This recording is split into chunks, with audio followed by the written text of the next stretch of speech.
Spring onion leaves plantation. So, dali ra kay siya guys, no? Katunay siya ang gi-upload na ko tong ni Agi. Dali ra kaayo sila makapalampay og sibuyas diri nga side ingani ilahang farm diri. So, big shout out sa to ang farmers Kurisis Farm sa Balutakay guys.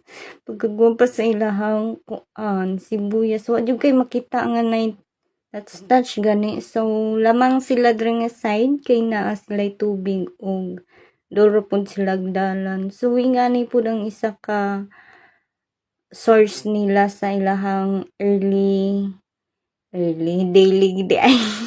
daily needs. So, farming is enjoy.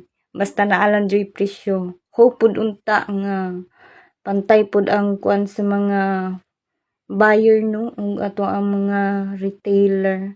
Mulawan pud sila sa ato ang mga planters ba kay. Wa may baligya guys, ugulay planters. So, big shout out and thank you for watching.